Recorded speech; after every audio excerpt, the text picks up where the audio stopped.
Welcome, welcome, welcome, and thanks for listening. Tonight we're off to London with our favorite scholar and author of all things esoteric, Tobias Churton, or Toby on a good day. His new book, Celestial Realms, is a wonderful repository of the best celestial visions that have permeated humanity and in various cultures throughout history. For example, if you grew up in a Christian culture, these celestial visions might be called heaven, but they are by no means unique, and you'll see that they have been called different things throughout different times as people are transported to these different realms, and Tobias's work does a wonderful job unpacking them. And he should know because he's had his own experience with celestial visions, as you're going to hear and we're going to start off with right now.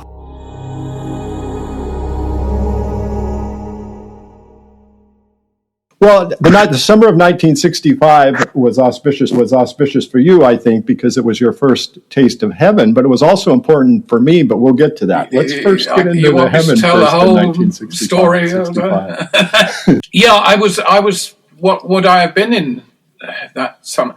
I'd either been just 5 or just before 5, I think. And it was a holiday, summer holiday, and my mother was in the house. My father would have been at work. I was in the garden, pottering about, pondering things. I was on my own, and I just suddenly became.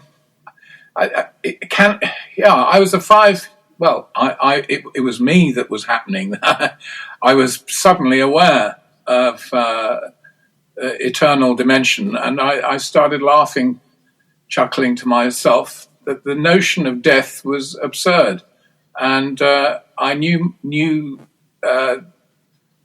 I just knew. I don't know. Satori, I think, is when I read descriptions later of Satori as an overwhelming revelation from within that almost short circuits everything you thought you were, and suddenly click, you see.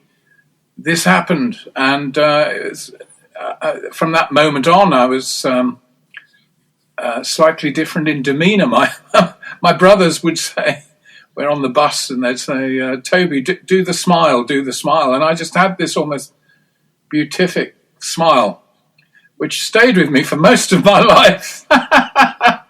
It's been tarnished a bit in years gone by, because I don't know why. Well, state of the world, I suppose, but is a spiritual realization of immortality. The word immortality seems too technical to describe it. It is an amazing sense of timelessness and of real being. I, as it were, became aware of what I really am. I'd say now spiritually, but at that age, I don't know. I remember running into my mother, and I don't know what I said. I can't remember. She quietly registered it, and that was the first transcendental experience that I had, and it stayed. And of all the experiences I've had, that was the one that still has a kind of living pulse and colour. It was an amazing year, as I found out many, many, many years later, because 1965, I remember Aleister Crowley said that would be a remarkable year in the Aeon of the Child. Isn't that strange? Wow. Yeah. Wow, that's interesting. So interesting. It has the beauty that it was these were unlearned experiences. There's no precognition, and there was no suggestion.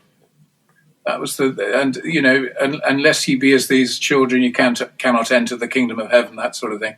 But I wouldn't even have known that quotation or thought about it much at that time. The only acquaintance I'd had with death was 1963. My grandfather died, and I remember somebody showed me a book that he'd bought them. It was my brother. Showed me a book on locomotives, steam engines, steam locos. I forget the American phrase for steam locomotive, but it was a book of that. He was a train driver, my grandfather, and he'd written in it, and I became aware then at 3 that he'd really gone. That death seemed final. And I was moved by that and aware of death. So I was aware of death, and it clearly troubled me. But after this experience, the whole thing seemed absurd. Somebody once described death as a clown jumping through a hoop. There seemed to be a ridiculousness about our concern about it. That's how I felt it. That's how I remember it. And has that stayed with you ever since that time? Not with the absolute conviction. No, I'm having put my mind through a large amount of education, which is supposed to, by definition, bring out what is there. But I've certainly taken a lot in.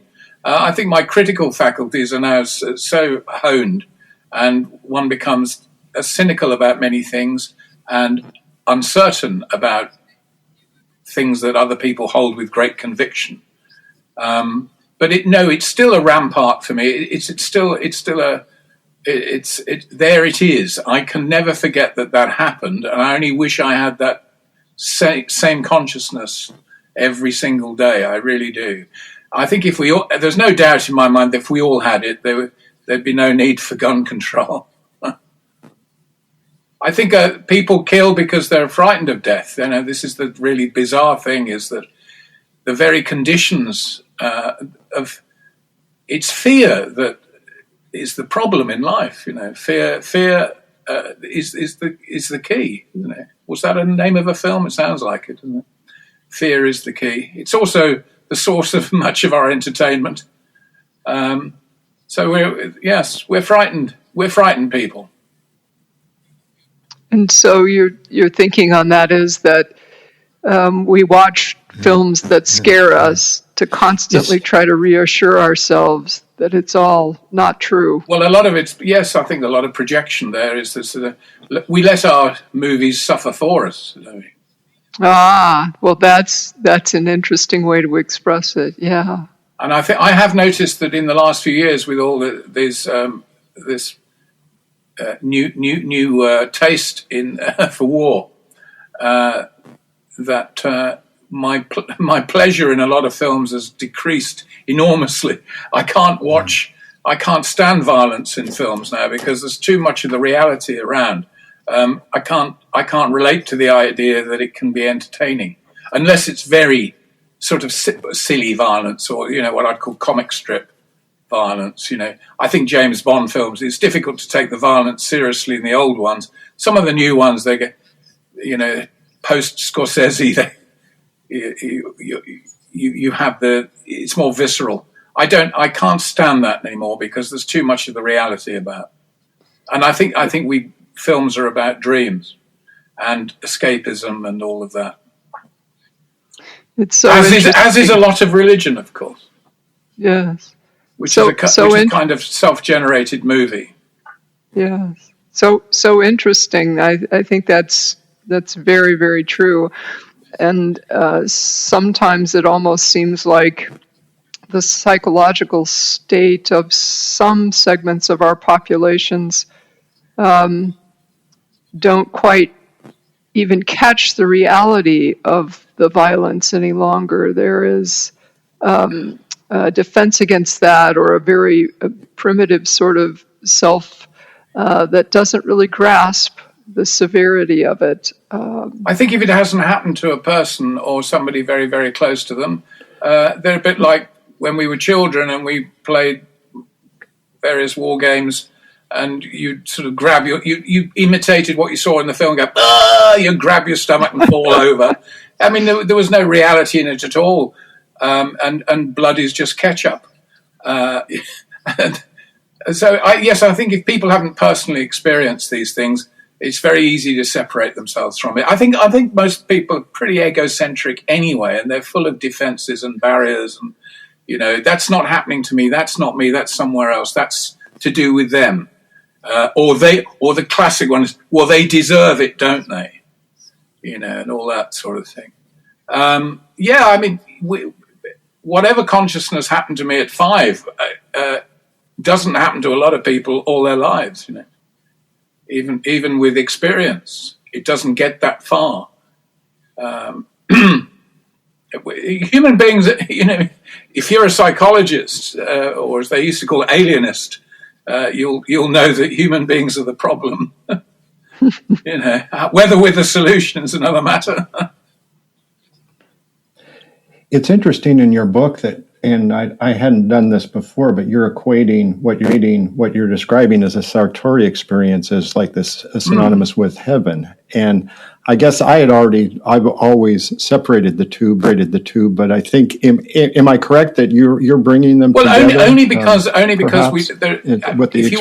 you can't define heaven as an object. It redefine the experience of the heavenly is redefined depending on the culture you're in, and depending on the perception of that culture about expectations of life, death, and reward, punishment, and all those things. So that you can't. It would seem to me that if you're talking about heaven as an ultimate place that is only fit for the divine, and that's how the first literary evidence we have for any ideas of heaven at all is about a place where gods live, not where human beings live. It's that heaven is up there because that's where the gods live. We can't get there. In the Mesopotamian religion, Assyria, Akkad, the Sumerians, heaven wasn't for human beings. Heaven was what rained down upon us. And if you didn't keep upstairs happy, you wouldn't get no rain or any other benefits. But man's job was to serve the gods. So from the very beginning, heaven has been associated with the highest level of experience, highest in older cultures, meaning the most powerful, rather than necessarily the most enlightened. You might have had more wisdom on earth than you had in heaven in many of the old cultures. So it wasn't necessarily a repository of wisdom, but it was highest in the sense that it had more power, more effect. And in that sense, Satori, which I would say is the highest kind of experience that can be remembered, we may have extraordinary experiences that we simply can't remember because they don't fit with the way the brain operates in terms of memory. I've often thought I've had things that I can't recall, And also the best experiences, spiritual experiences, are never reproducible in the memory at all. You can't conjure them up. You can only know you've had them. You may get a little flash, but you can't generate the spiritual experience from memory. That's one of the problems with spiritual experience. You may have the experience, but a week later, 2 days later, it's not going to be the same.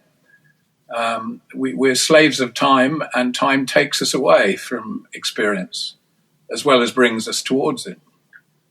That's true, and I think even when people feel like they have some sort of recollection of these, for lack of a better term, higher states of awareness or consciousness, they're often at a loss as to how to describe them. The words simply aren't there. So even when there may be some vague memory, they're forced to sort of reconstruct it to try to explain it. So yes, I think that's true. Yeah, and the thing about Satori is generally speaking, it's a kind of super intellectual experience. It's where the rational mind has been transcended, which is a very important state to achieve, I would say, because we rely too much on what ordinary reason. Ordinary reason needs to be enlightened. What is it? Dean Ing said, "Reason is the tool of the spirit." That sort of thing. It is not the arbiter of ultimate truth. It can only analyze what it knows. And, that's why even in Freemasonry in the third degree, you have, we have reached reached the threshold of reason, but the experience is beyond that. So we've come to the throne of, you've got to become a rational being, but reason is not it. That is not the answer. So when we try to bring heaven into rational terms, as you're suggesting, using our sense knowledge of physical space, color, smell, sight, hearing, these higher experiences simply don't conform to the ordinary analysis of the senses. And that for me is an excellent and good thing, and very much in the favor of heaven, I think, because in fact our physical sensations are very often very misleading. Indeed, actually. They're a kind of guide. I think Dean, he put it better than that. He said reason is a gift of the spirit. That's right, a gift of the spirit. So it's not. It's a positive thing, very much so, but it relies on something beyond it. And Plato had exactly the same idea with the guardian, which we might get onto later. The idea of later becomes the idea of the guardian angel. But the guardian in Plato is in the third eclogue and fourth tractate of Plotinus. He's talking about that you have an ordinary soul, or daimon, being, that is the personality. But there is also the guardian, and the guardian is in a way above. And the guardian has a relationship with our ordinary personality, but it cannot impose its will. The ordinary personality must make the choice to rise through the realms, through the, in Hebrew terms, you'd say through the heavens. It's up to the person, but the guardian is there to encourage and help. And if you're reincarnated, how your daimon in your next life will be dependent on the relationship you had with the guardian. The guardian can be completely ignored, but the guardian's job is to take you higher, to take you back to the intelligible world of course, Plato would say pure ideas, which we don't have. We don't have pure ideas in this world. We have, as it were, the memory of them. That's this memory thing again. The memory of them, and the education, if you remember in Plato, is reminding. It literally means to remember, to bring back to remembrance. So you're having to remember something that doesn't exist in memory. You have the same idea in the dance of the Sufi dance, the Dikra. The dance of the Sufi mystic is to remember again when one, as it were, danced in the heavens with the divine. So yes, I think Satori, heaven, they're just words for a higher world. But those are very enlightened ideas and very, you could say, cerebral ideas, really, of heaven. They require thinking about. Most conceptions of heaven are much cruder and simply based on the first part of the book. It says, "As below, so above." Most ideas of heaven are simply based on what people experience in this world, and then project into another world, and with some improvements that they'd like to see. So, I mean, you have in the Quran the idea of paradise. You have wine that never makes you drunk. I mean, wouldn't we all like that? You get all the pleasure from it, but you don't get the pain, right? So you get the intoxication in the pleasant sense, but you don't get the after effects. There's no hangover. So that's a condition of paradise now, and you can see that as a kind of sort of a bribe. It's a bit saying, well, not a bribe, but comparison. On earth, yes, you do have wine, but you have to pay this price. But if you bow down to Allah, then you get all the pleasure and none of the pain. So you're not going to choose hell once you're told that. I mean, that's It's a straightforward transaction. Do you want to go to hell, or do you want this wonderful experience? I'm wondering if the ineffability of the experience you're talking about is in part based on the fact that it's not an intellectual or rational experience, but a literal experience, a literal transportation to a realm like you were talking about with Plato. And I like the word transportation. Yeah, yeah, and I'm wondering if that's why when we're there, we're literally in a different place, and then it's not just figuring it out. It's I don't know. Some of the in your book touches on that, but I'm just wondering if that's explicit in some of these other cultures.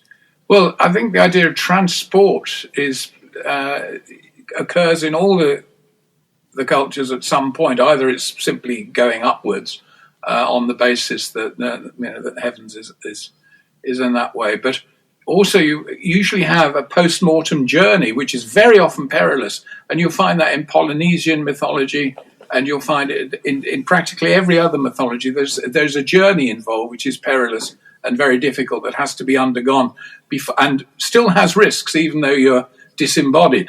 There's still a risky journey to be made, and whether or not you end up in what some would call a hell or a blessed place, as the Isles of the Blessed, as you have in Greece, and something very similar in Egypt. Probably some interaction there. Depends on your conduct during the journey, and even in Platonic Gnostic ideas, you've got to make the grades. I mean, in First Enoch, which is dated, I suppose, comes to its full content around the 1st century BCE.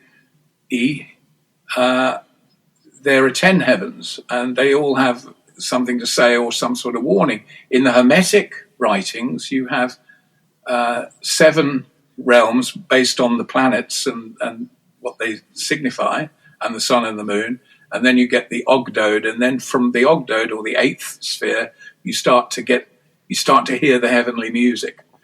So there, yes, a transport. But I was thinking also of the metaphor we use about a transport of delight, of being removed from self.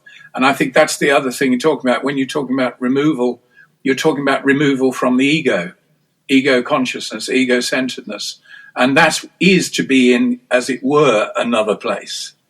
That, as it were, is important, because Jacob Boehme reminds us in his 40 Questions of the Soul that you don't go anywhere when you die. So he sets up this dialogue and says, well, where do you go when it's over? And he said, what do you mean go? He said, well, you've got to go to a place. He said, well, what do you mean go to a place? Where's this place? How could you go? He said, no, where you will be is dependent on where you are, i.e. spiritually. You're not, all that's going to be removed, it's really a kind of removal at death. It's not, you don't go anywhere. It's just that what you knew as sense experience, time and space, governed by those laws that govern time and space, they cease to be operative. And you are in the spiritual state you're in. And that's where, and what happens to you will depend on your ability to receive or experience the life of God, the higher life. I remember my old RE teacher used to say that for somebody who hated classical music, going to a Mahler concert would be pure hell. And this is really, and it's terribly true. They actually did an experiment a couple of years ago in England. They had a lot of trouble with young people gathering around cash machines outside supermarkets, and trying to break into them or just being a nuisance. And they piped classical music outside the supermarket, very at a volume that they couldn't avoid it, and they dispersed. Too much They couldn't bear. Of course, if they'd had hip hop music or something like gangster rap, I suppose there'd have been even more of them there. You know? But it, you know, heaven and hell depends on what you can cope with, what you are. So you have that idea in Jakob Boehme, which is an old Gnostic idea that basically, you know, God's wrath is simply the other side of God's love. And whether you experience God as love or wrath depends on where you are spiritually, what you are. So you make, in that sense, we write our own ticket. I'm surprised no one has, and perhaps they have, I'm just not aware of it. But that would be a wonderful foundation for a film, wouldn't it? Absolutely. Well, I think the whole subject, it begs for. There are so few films that deal truly imaginatively with the subject. They can't get away from this idea of a place and a time, and you can do all the silly special effects you like, but it's very difficult to visualize. I mean, they did make a film of Dante's Inferno in the 30s, didn't they? And you know, it was good special effects and wonderful sets, but there was no real sense that you were in any real danger or hell or anything. I mean, hell ultimately is like a nightmare where you have no defenses. The whole point about a nightmare is you've nothing to fight back with. It just hits you directly. So whatever's worrying you becomes overwhelming. And it's the overwhelmingness that creates the absolute fear. Tobias, I'm going to try to let go of that thought before I go to bed tonight. Think good thoughts. I'm just curious. You know, this is such a central question. What took you so long to write this book, and why were you so keen on bringing it out now? Yeah, that's a good question. I decided when I was about 24, and I had an insight into what Jesus meant, or as his exact words might have meant, very often paraphrased as the kingdom of heaven is within you. And I had a feeling that I had something really to say to that. And I thought, well, that's going to be my first book. And that's what I want to do. That's what I'd like to do. Because I had a feeling that if I could put it exactly as I was thinking it could sort of, naivety of youth, I thought it could change the world, to show the immanence rather than the ideal of heaven, but as something that is experienced and it makes sense and could be realized. And in fact, that didn't turn out to be my first book, but that idea has always been there in all the books. And then a couple of years ago, when I was thinking, the Putin invasion of Ukraine, the attack on civilians, the threats to the world, basically. He talked very lightly about nuclear war, and, you know, that he was quite prepared to go to those lengths to achieve what he thought he should achieve. It was so unnerving. And I had a friend who lives in Kiev, at the top of a block of flats, and he was every night experiencing these drones coming over Kiev, and he didn't know whether he'd be there the next morning, and this sort of thing. And I was having conversations with him like I'm having with you, but he's in Kiev, and and again, it was like a living nightmare. And I then thought, well, what with that and subsequent events, and then there was the COVID business and all this stuff, people experiencing a vulnerability to death. And I thought, well, maybe a book on heaven would be timely. I thought for those who have lost, those who might lose, or those, and we were all going to lose. And I've nearly all my friends have died as things have turned out. Oh my goodness. Yeah, and my family too. So yeah, there was some emotional reason to do the book, and I thought, well, I think that's probably shared, and it may not be universal because people don't want to think about these things, especially when they're frightened of them. But I thought I should make, and then it grew, and then I thought, well, it was originally going to be about Jesus and the kingdom of heaven, and anyway, my publisher would never have published a completely Christian text, Christian-oriented text. So I thought, well, we better do the lot then. And then I thought, well, nobody's actually done it before, which is to look at heaven in every single culture, in all periods, in all literatures. And on one hand, you might think, God, that's too much to do. But I found that it was possible to do it once you got started.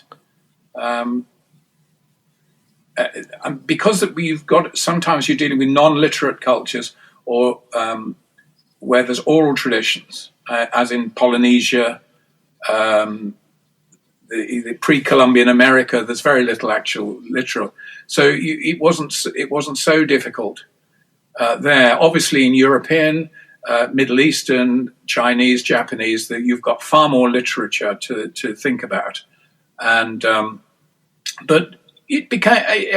Once I got going on it, it became quite systematic, and it seemed to be. It didn't tell itself. It was a lot of research and a lot of thinking going into it. But it was possible to do the whole thing. I wanted to call it Heaven the History. That was my title. But the publishers said there are too many books with the word heaven in the title. I thought, not in England there aren't, but in America, I think. America is a much more religious culture than, in terms of church going than England and Europe in general. So, I think a lot of people in my country would probably like to know what religion was. They've never heard of it. It is quite. The state education in England is virtually no attention given to religion at all. So if those people who later want to study psychology or philosophy, they haven't even got a grounding in development of ideas of the mind at all. Yeah. So they're learning things parrot fashion. They learn a bit of Freud, a bit of Jung, a bit of Adler maybe, and they think they've studied the subject.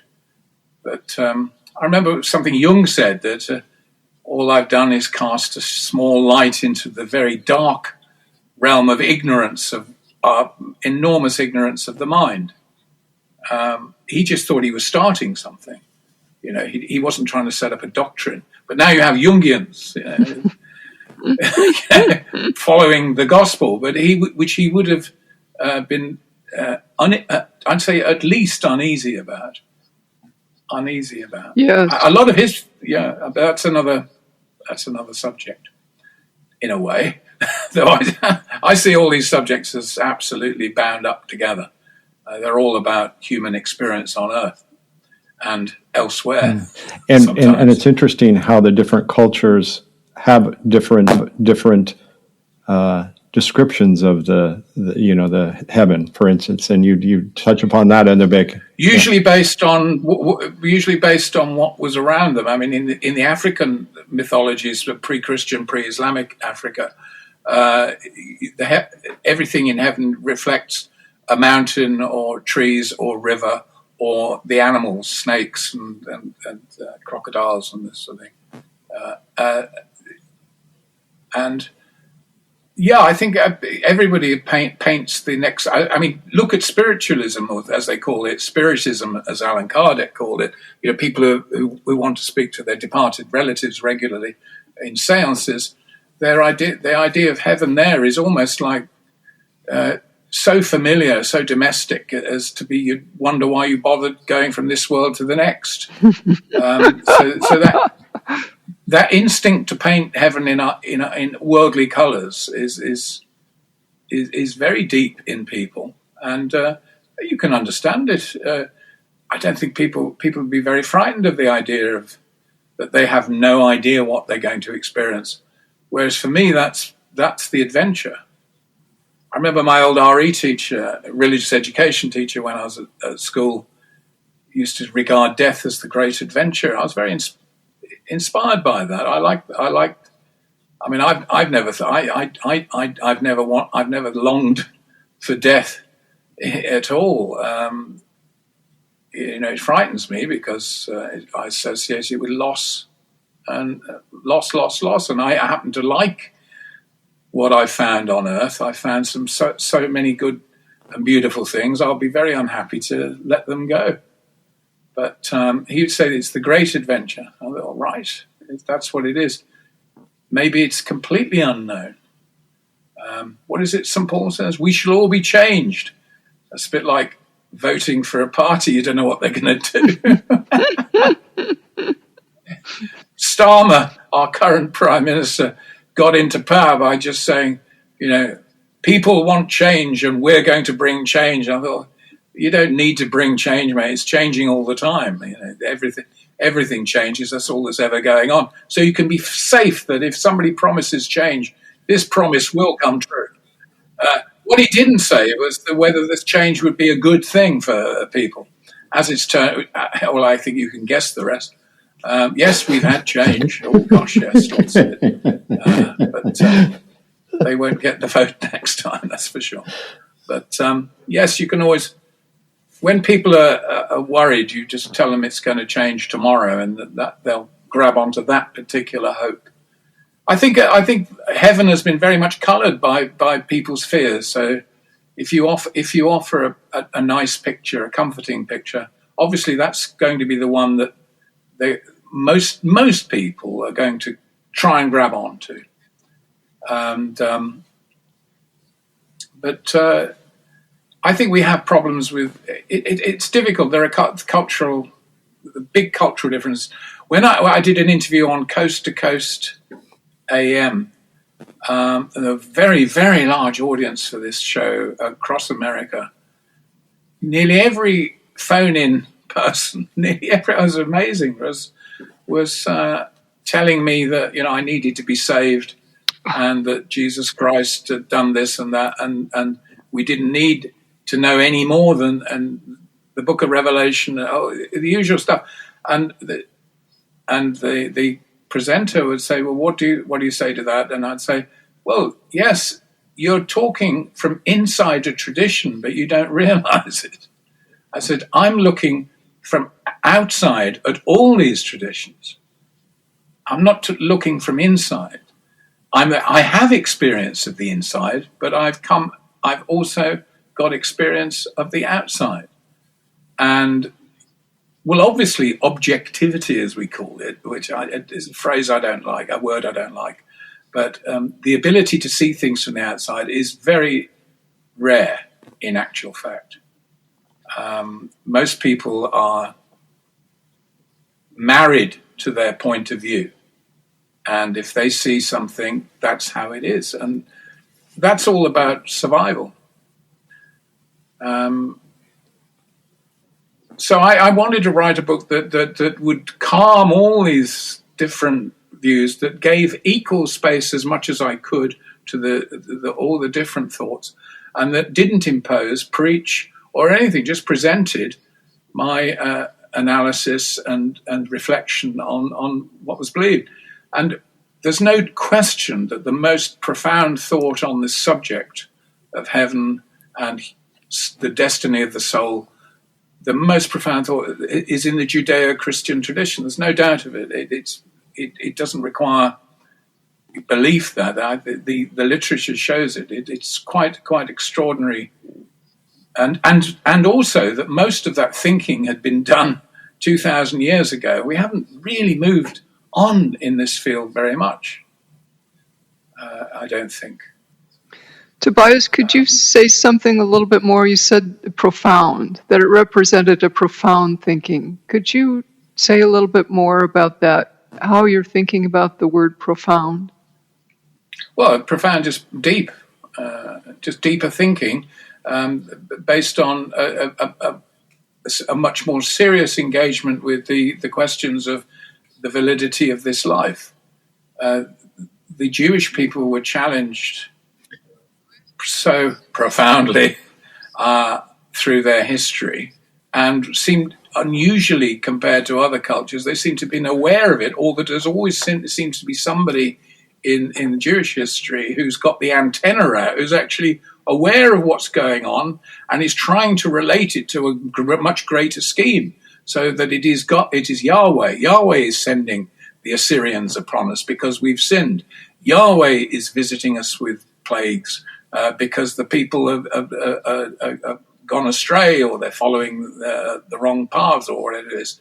And then there's this great belief that after Cyrus allowed the leading Jewish families back from Babylon to Jerusalem in 538 BCE, that a new wonderful era would happen. And this era didn't happen.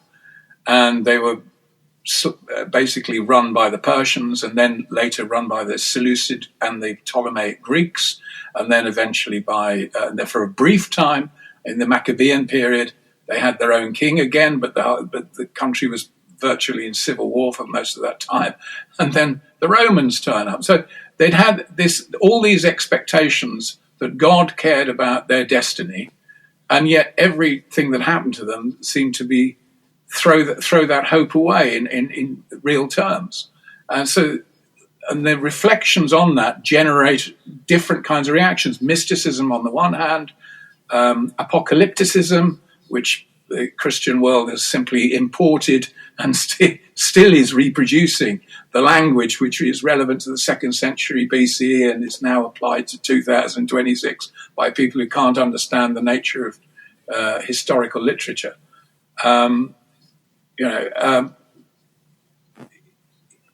These people had to think very profoundly about what the individual could expect, what the nation could expect, and what God was really doing with them. So that's why profound. I mean, they experienced deeply, and therefore they thought deeply. Now, if you compare that with, say, Scandinavian and Teutonic culture, their idea of heaven is just a reflection of what they thought was good on earth. So any kind of heaven, only if you're a hero, you've got to qualify as a hero, mostly male, I think. You are entitled to endless feasting, endless mead, cider, beer. Life was just going to be like a party after the hunt. That is not a very profound view. But it kept the society going, because it said, well, if you're a hero and you help us invade that territory, you will get your reward. You will be able to have a period in the great feasting hall. Now, we can understand that idea of heaven, and it's probably some people's ideas of heaven, but it's not profound. It doesn't engage with the real existential issues of being an individual being in this world. Where you get more developed culture, you get more interest in the individual. That interest in the individual flourishes most of all in late Mesopotamia, 6th century BC onwards. From around 500-ish towards the Christian era, the Greeks start to think about the individual much more profoundly. The Jews certainly start to think about the individual more profoundly. You have the development of the Vedantist position and the Advaitist position in India. Hard to date that because we don't have the original manuscripts, but I think we're talking about the same period. You've got the Buddha, the enlightened one. He's thinking about, well, what's really happening to the individual. So you get this move to profundity, and you get these slightly different ideas of what the soul can expect after this life, or what you can experience in this life of another life that you may or may not have access to later. And I covered all of that in the book. And it was a pleasure to do it, because I think people have the most extraordinary ideas about, say, Hinduism. They get very confused between the different schools, not surprisingly, because there are so many different schools in India. Yes. Taking a popular figure, George Harrison, was very, very devoted to certain schools of Indian thought, but it's never laid out what these schools are and where they differ. And you can't imagine the Krishna people necessarily getting on with the Maharishi Mahesh Yogi people and all of that. And then there'd be academics in India who'd look askance at any guru who went west with some sort of palliative Western anxieties. And so they don't understand the depth of that. So it's where you get the a real concern for the individual, you get the deepest thought on heaven. And that coalesces really around the 1st century, 2nd, 3rd century, late antiquity, and breeds extravagant hopes that God is about to intervene definitively and bring a new heaven and earth, and that the new earth will really be a kind of heaven, become a pure reflection of heaven, in fact. So you have that's the extravagant hope, which still is promulgated from the pulpits of the world. And then you get another reaction, which is a kind of profound pessimism, which you see in some Gnostic schools, which is that this world offers no hope. And the best thing is to flee it, as the Neoplatonists would say. And there must be a perfect world beyond that we will find a home in. So you have all these estimations of the value of the soul. Is the soul simply the feeling of being alive while we're alive? Or does the soul have an independent reality beyond the body? Or whether, in fact, the soul needs to be in some way transcended or taken. All these ideas. They're still with us. And over the years, I ask people gently sometimes, what their ideas are. And usually I could put practically everyone would go into one of these ideas that were around in late antiquity. So we human beings haven't changed much in the spiritual sense. I don't think we've changed at all, frankly. I don't think. It's very difficult. I think the concern of the individual, and where this concern of the individual is transcended by some sort of cult of the nation and things like this, which transcends the individual. So the individual becomes expendable in the pursuit of some greater power or some ideal that you're meant to believe in. I think we're going backwards then, because that's exactly how the early Mesopotamian situation of the Sumerians, the Akkadians, Assyrians, and later the Neo-Babylonian Empire and Persians took that view, that the individual's job is to serve the gods, i.e. the power. The king is the representative of God on earth, and our job is to service that relationship, the general population. Nowadays we have a democratic resistance to that belief, although we see the old thing coming back again. I think the great Moloch of state power, unstoppable, irresistible, all-knowing. These are worrying times. Oh, so agree. So agree with you on that. Yes. So I did think of a book that could offer truth, or a truthful assessment of these ideas. And when I delve in occasionally to the book again, because obviously writing it and getting it out, you read it too many times, you almost become numb with it.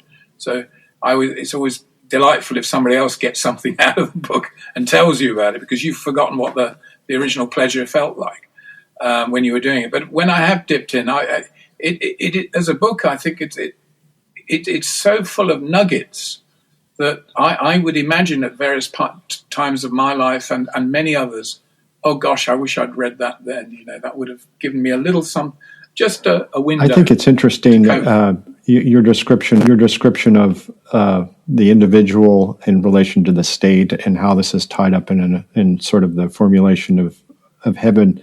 And I keep going back to this. Your call-in shows with Coast to Coast Radio, where people were calling in and talking about Jesus, and that's kind of like a personal relationship with the divine, not serving necessarily the higher power, and how that's, I think, related to your description of the holy guardian angel in the book too, almost, and Jesus being a different version of the holy guardian angel, but one I think Jesus is the guardian angel of many Christian believers. I think he functions precisely as that. And their relationship, if they have a personal relationship or even a vision of Jesus as something intimate in their lives, they're really describing all the characteristics of the guardian angel. What's interesting is the Yezidis in Iraq today, their conception of Jesus is that he was an angel. When I first read that, I said, yes, of course. That's right. That's right. What a nice way to put it. I much prefer that to all the arguments about Son of God and stuff like this, which are historical epithets, which have a very strong relationship to Jewish history at that time, but were taken far too literally later. And the whole Trinitarian notion of, God in three parts, as it were, a bit like a TV series, Part 1, the Father. Part 2, the Son. And now, ladies and gentlemen, Part 3, the Holy Spirit. There will be no second series. And I'm being very facetious there, but I'm just trying to highlight a point that, in fact, we don't need to define God at all.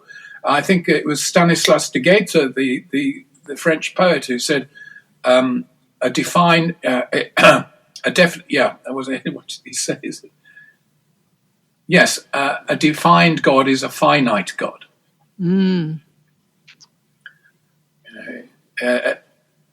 Yes, we don't need to define. And who are we to define anyway? Yeah. Now, they were looking for definitions theology in late antiquity because of the institutional church was trying to weed out heresy or people who didn't toe the line of the bishops. So they had to, you've got to agree on this. And it was actually the whole thing of the creed came out of the emperors, not out of the church. It was the emperor, Constantine, to start with, in Nicaea, who says, look, if I'm going to make Christianity legal, what is this Christianity that I'm making legal? Can I have it in writing, please? We believe in one God, the Father Almighty, maker of heaven and earth, and in Jesus Christ, the only Son, blah, blah, blah. Great! Thanks. That's all I wanted. Now we can put it in law, and anyone who doesn't believe in these points is a heretic. Fine. Nullus hereticus. Terrific. Now we can move on. We've now got a state religion, and it's called Christianity. This is what it looks like, and this is what you've got to believe in. I mean, it was a legal thing. It was a legal thing. So definitions of God are for the benefit of lawyers, my dear Michael, but especially the lawyers of the state. And so it was, in fact, a form of control. I sometimes think of the Gnostic heretical period as a bit of a glorious period because there was so much freedom of imagination there. You could say too much in retrospect, but I think that occasionally the heretic has been very close to. I always said when I was younger, God is free. Don't compel him. Do not impose. Do not expect. Let him be, and let him in. And when I say him, I don't necessarily mean a masculine person. I mean, whatever we think is the most acceptable conception we can live with of this heavenly state, being, person. I think it is, but I think God is, speaking as myself only, I'd say I think there is something personal about God, but we are people, and I don't see how we can relate to anything that is impersonal, really. We even make objects our own. Look at a child with his toy. To a child, a toy is a talisman. It's a communication between the world that he or she may be living in with their family and a world of pure imagination. And this object becomes that talisman, a magical thing. I do miss my toys. My father destroyed nearly all my toys in one of his fits of righteousness. Oh, no. And, oh, my goodness. Oh, yeah. Yes, he had a nervous breakdown. And I had to, how many times did I hear that quote from St. Paul? When I was a child, I thought like a child. Now I'm a man, and all that. And I don't think he understood what it was. Well, Paul did say some really dull things. That was certainly one of them. But he was a Pharisee, as he constantly reminded people. And there was a certain woodenness. Women must have their heads covered in the synagogue. Why? Women must have their heads covered in the synagogue. It stands to reason. Whose reason? Who is this person? What is it? What is it he says at the beginning of Galatians? Anyone who with a message different to mine is accursed. Accursed. Now, a curse in the first century wasn't just like saying something rude about somebody. A curse was an invocation of a demonic attack. You would curse somebody, the word itself became a powerful thing. So it was not a word you used lightly. It was a form of magic, a curse. So he curses anyone who doesn't agree with him. Now, this isn't the St. Paul we've seen in Quo Vadis or what was the other one? The Robe, who's a sweet, sweet, wonderful actor. But I think the real Paul would have been quite terrifying. Quite terrifying. Personally, again, that's this is just my view after considerable amount of reading. But I'd say that there's always somebody who's read more, isn't there? But he's I call him Problem Paul. He's a difficult fellow. He's a mixed bag in there, and some of it's good, and you take what you can deal with. I personally think, well, my interest was always what Jesus thought. He's the one who interests me. I'm not interested in the apostles. The impression I get of them is they never quite got there. Is it the depth of compassion too that influences that for you? Well, only something divine could have the depth of compassion that people like to associate with Jesus. Yes. It would have to be divine, and these were not divine people.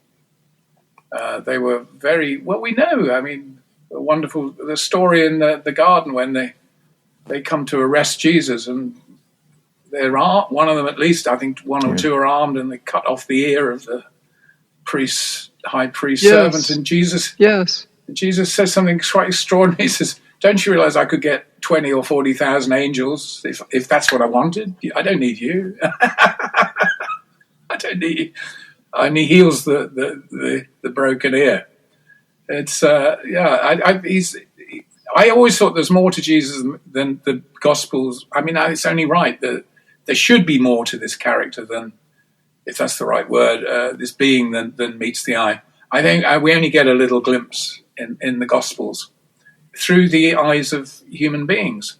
Were those eyes capable of seeing his real nature? It's very, very, I'd say that not really.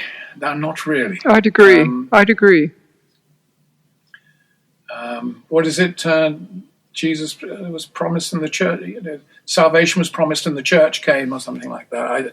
There is a letdown. I think he should never have left. You see, he should never have given himself up. He should have hung around for a few thousand years and straighten the world out. But it just shows you with the best God's will in the world. He had 12 followers, and he didn't manage to straighten them out completely, to say the least. We don't know what happened to most of them. Human beings are very difficult material to work with, and if I was their creator, I'd wonder what the hell I'd created, But this is all very anthropomorphic ways of thinking about God. God is the problem of our existence, and our existence is the problem of God. Mm-hmm. And I'm more and more drawn to the notion that we are involved in a terrible mystery. I don't say that as a resignation, just that as a corrective to thinking we're anywhere near got it. And I think that when I did the Heaven book, I thought at the end, Well, Tobes, have you learnt anything new from this book? Really, by this very, very deep engagement with these questions in many different cultures. Have you, Toby, learned anything more? One thing, how to get it over to other people. I learned something about that. That sometimes you don't have to state it directly. You can point towards things and people will find their own way. So in that sense, I was learning, it was how to communicate all these ideas of heaven for very different people. Yeah. Not everybody has much education and so forth. Though obviously my books are going to appeal to people who are educated. I mean, they're not at the beginner's level. I'll be honest about that.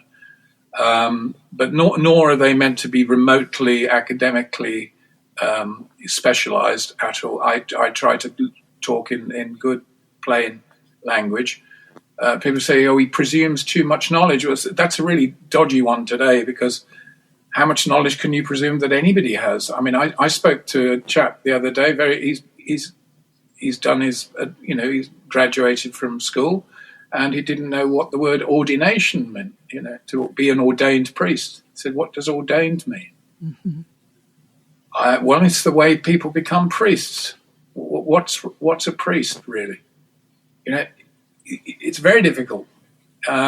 Somebody told me, I was talking to a lady in Maryland the other day, and she said that she was involved in teaching. Said their children had almost no teaching on poetry. There was no poetry being taught. Yes.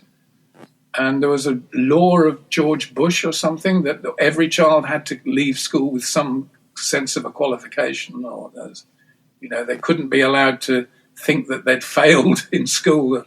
So it was really, the teachers were encouraged to, even if the child didn't attend, that they had to tick the box that they had attended, and this sort of thing for the benefit. Education today, goodness. Luckily, I didn't have that problem so much, because my father always said to me, he had his good moments, he said, Toby, it's not what you do at school that matters, it's what you do at home. And that's been my life. Even though I've been through the educational process, Oxford University, all of that, nearly everything that I've really learned, I learned in my own time and at my own expense. And I buy my own books, and I've never had a grant to study things. I get, was it Baden-Powell, paddle your own canoe? So, wherever that brings you. Or follow your heart. Is bringing you. Yeah. Yes, certainly follow your heart, certainly. And in order to do that, you mustn't lose contact with it. Yes. I think this is one of the troubles as people get older, and it's the heart is the first casualty. You could say heart disease, maybe due to heart disease. What do you attribute John Lennon's line toward the end of your book about imagine there's no heaven? Is that a heart disease, or is that a reaction to something? I think he was just I think he was going through a period where he was trying to impress some left-wingers in England who'd taken the mick out of some of his events, like the bag event in late 68 and then 69. They said, all this posing with Yoko Ono in bags. She had this idea that if people wore bags, then there'd be total communication without prejudice. If you couldn't judge what the person looked like, you wouldn't be prejudiced against them. So perhaps when people met, she was suggesting there'd be meet better in bags, which is a nice artistic idea. And so they took to doing events in a bag. And I remember one particular political figure in England got up and said, "Do you care, John Lennon? Do you care?" Meaning all this arty stuff but there are things happening in the world, that people are taking positions on. Should there be a revolution? Should that revolution involve violence? Should we just be wave flowers and all this sort of thing? So I think he was trying to impress Tariq Ali and some of the other left-wingers in this country, and then later Jerry Rubin and Abbie Hoffman in the United States. And I think he got alienated from his heart, the heart of his creativity for a period, but he was, I think that was due to personally think it had a lot to do with the breakup of his relationship with Paul McCartney and the problems of the Beatles and the management and all the, I wasn't there. His perspective on that would have been so different to any of us would know. But I think when it comes down to it, he was trying to also bring Yoko's ideas in. She'd done a book where there's a lot of statements, imagine this, imagine that, imagine the clouds dripping, dig a hole in your garden to put them in, which is, again, a nice artistic idea. It's sort of shades of Marcel Duchamp. Imagine show the elephant's tail, you can imagine the elephant, so there's no need to draw the elephant, just stimulate the imagination so that the viewer of the art becomes a co-creator in the art. Again, a nice idea. I think, and in some ways it's a fundamental one, and you could say, well, actually that's what happens with every work of art. It always suggests, a good work of art always suggests more than you see anyway, I think, to most perceptive people. You could say this is a bit of an excuse for doing very simple things, but she had the Zen minimalist thing going as well. The koan, say it in a line. Okay. Lennon always liked that, if you can say it in a line, because he loved in advertising how you could conjure up a reaction from people with just a line. And he was always, how do we use that in songwriting? Now, getting to the point, the line appears in the song, imagine there's no heaven. It isn't hard to do. Well, I'd say absolutely. It isn't. What's much more difficult nowadays is to imagine there is a heaven. That really requires some imagination, and always did. And but that line comes with all these other things. Imagine no possessions, imagine those countries, imagine this, and imagine. It's pure. I mean, it's pure utopianism. I mean, it's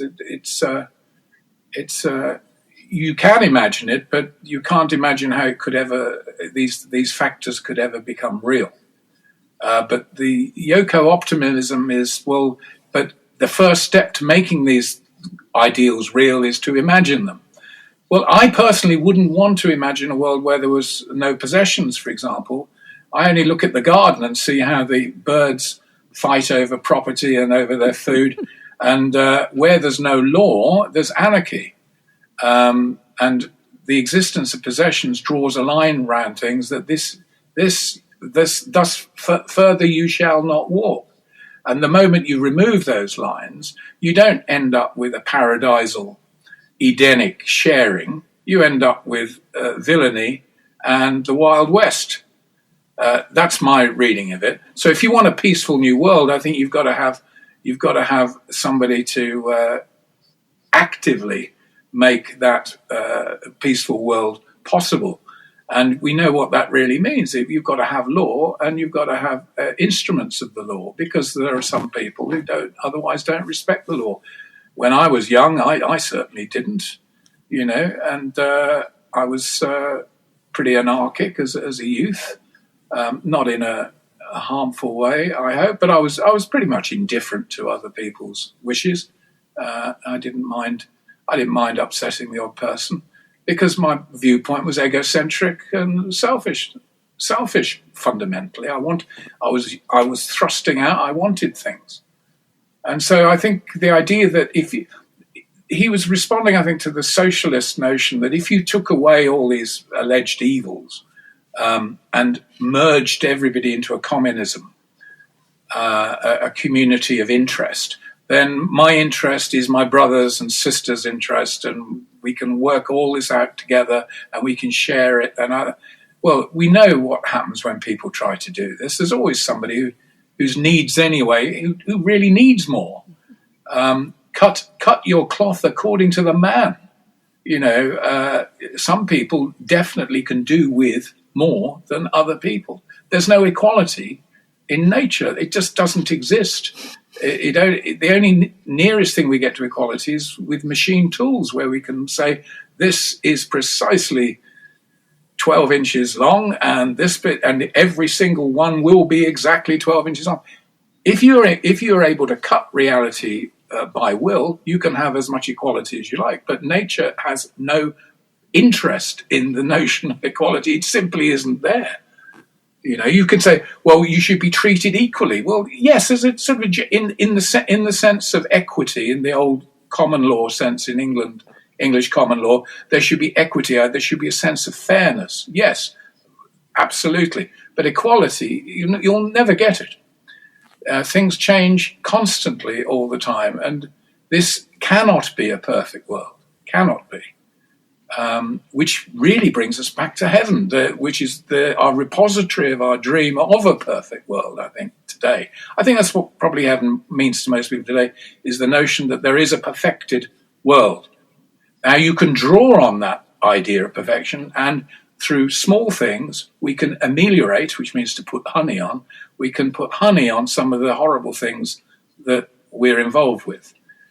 So I think there is a real practical idea of heaven, which is that we can draw on these ideas to improve things here, and then you live. That is a more spiritual way of looking at it. That we are already half in one world, half in another, so long as we're here, and that sort of idea would make heaven more real to people, rather than a kind of a prize for having lived at all. Yeah. Oh, don't worry. I know you're dying, but you're going to a better place. Well, why didn't I go there before? Why come here at all then? If there was a better place all the time, all those sort of questions. Yeah, I think John in later years probably felt the lyrics of Imagine were a bit like a weight on his back. I suspect nobody would want to publicly repudiate a song that was popular, and John least of all. But the impression I got from his last interviews was, I think he said at one point something like, don't think I go around walking the streets thinking, imagine there's no heaven all the time.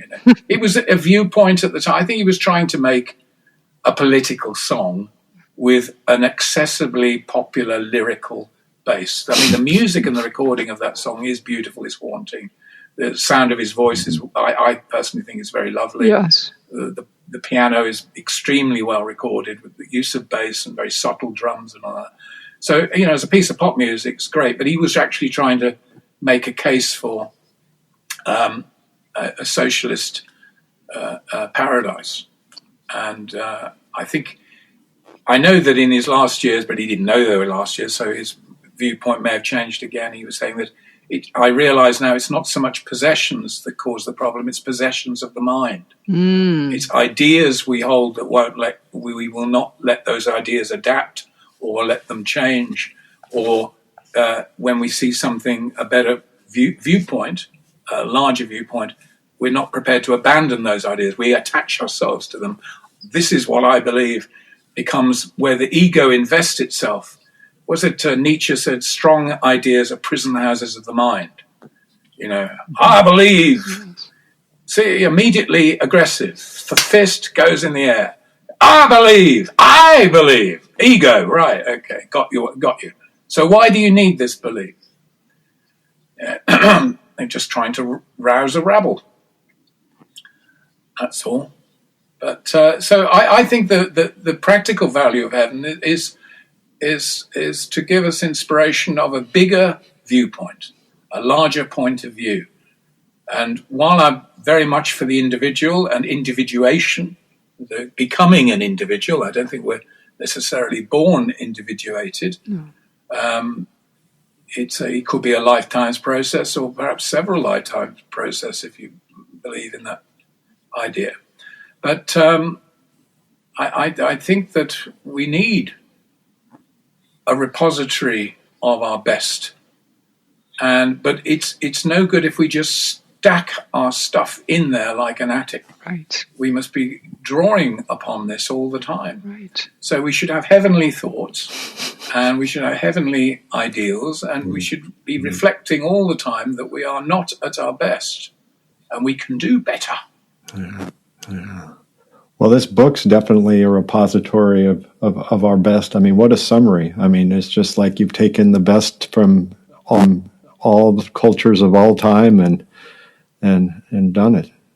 If only they had as well. Well, but at least, yeah. I mean, but we got to start somewhere. This is a repository of the best. I love that as a description of the book. You can put that in my review of the book. It's a repository of our best. That's what you should call your podcast. That really. Yeah. I need to change my name on my podcast. I think you need to help me with that.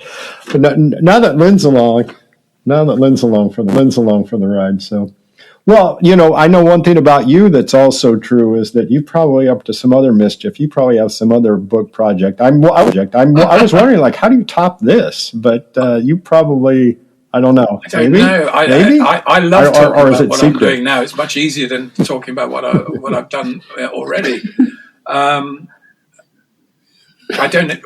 only feel really alive when I'm doing these things. It's quite difficult actually to talk about my past. Well, I'd rather be the listener and hear what people think of it. Yeah. And reflect on how it's been received. I don't really like talking about old work.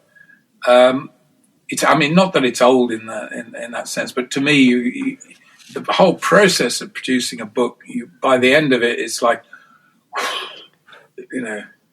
give me a few years before very often I wouldn't touch a book for about 3 or 4 years, and then I'd read it, and sometimes I'd be surprised that, much better than I remember.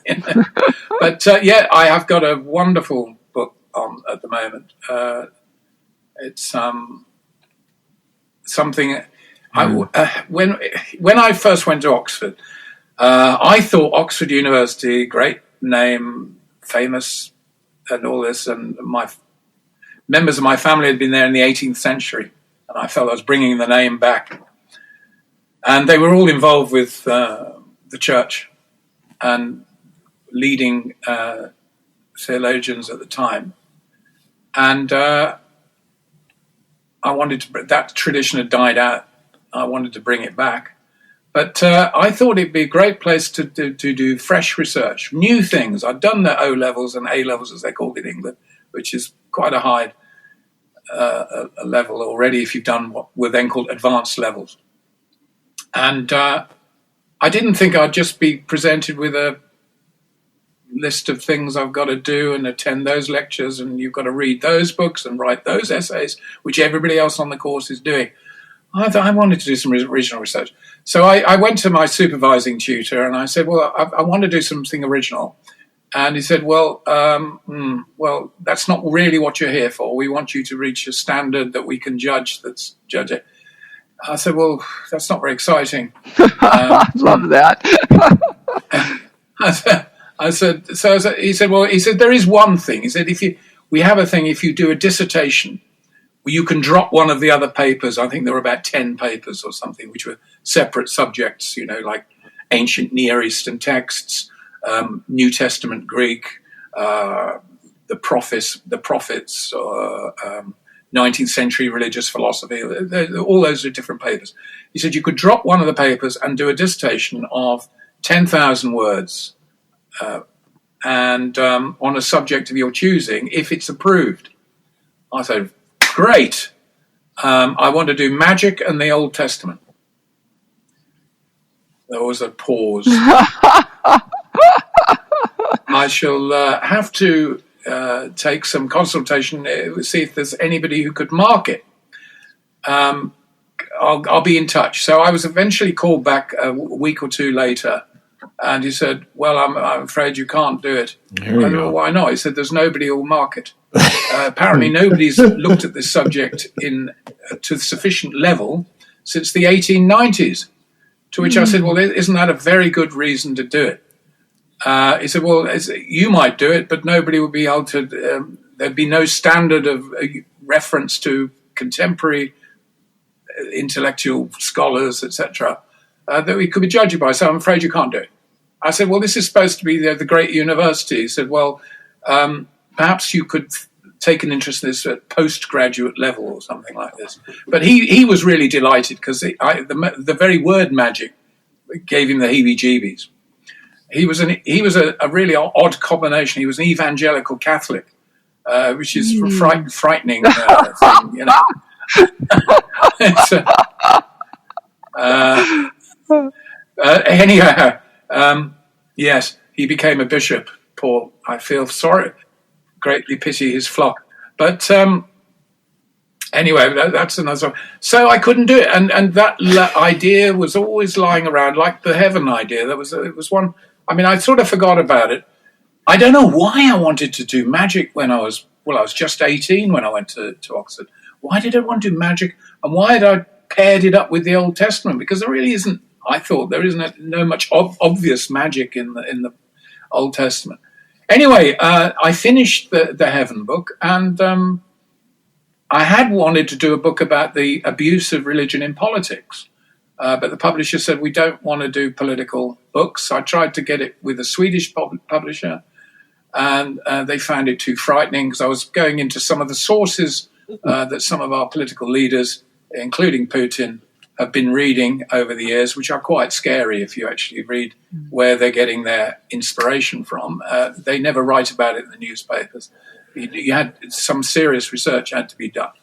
Luckily, I had a friend who studied Russian literature, and it was very interesting. Anyway, I thought it was a timely book. I think people would like to know why they want to do these terrible things. But anyway, I couldn't get a publisher. Nobody would touch that. So it was a bit like my dissertation, aged 18. Here we are. I'm now 60. What year is this? I'm 65. I still can't get my dissertation published. But anyway, I thought, well, that's it. There's nothing else I want to do. I've touched heaven. What more can you ask? You know, angel came down from heaven yesterday, stayed long enough just to rescue me. I thought, well, maybe it's time to leave it. And at that, almost at that moment, into this void came this old idea. Well, magic in the Old Testament. I now know enough to realize how difficult it would have been to have done that when I was 18. At the time, I thought, God, I said, no, you can't just do the Old Testament now. It's like the heaven, but you can't just do the Christian viewpoint. You've got to look at something. You've got to look at a bigger canvas but one that's containable. So I thought, magic and the Bible, the Tanakh, the Hebrew Tanakh, and the Christian scripture. So let's look at magic in the Tanakh. Let's look at the Christian scripture. And no one's done this as a whole before. And I suddenly realized this hasn't been done.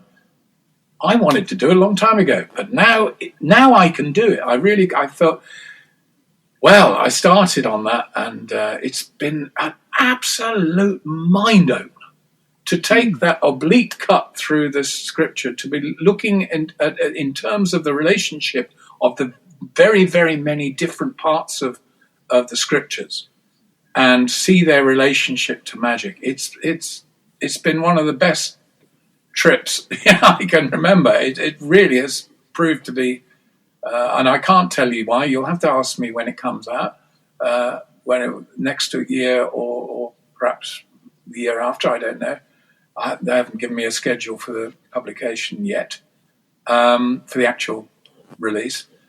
But I think it's really, again, it was so. I probably wouldn't have done as good a job if I hadn't done the Heaven book anyway, because you've got magical ideas involved in the Heaven with the Holy Guardian Angel and this sort of thing. So that's what I've been engaged with, magic and the Bible, and I look forward to seeing it. Yes. Well, Tobias, thank you so much for sharing your new book and the wonderful celestial visions and experiences and communications that have permeated human cultures throughout history.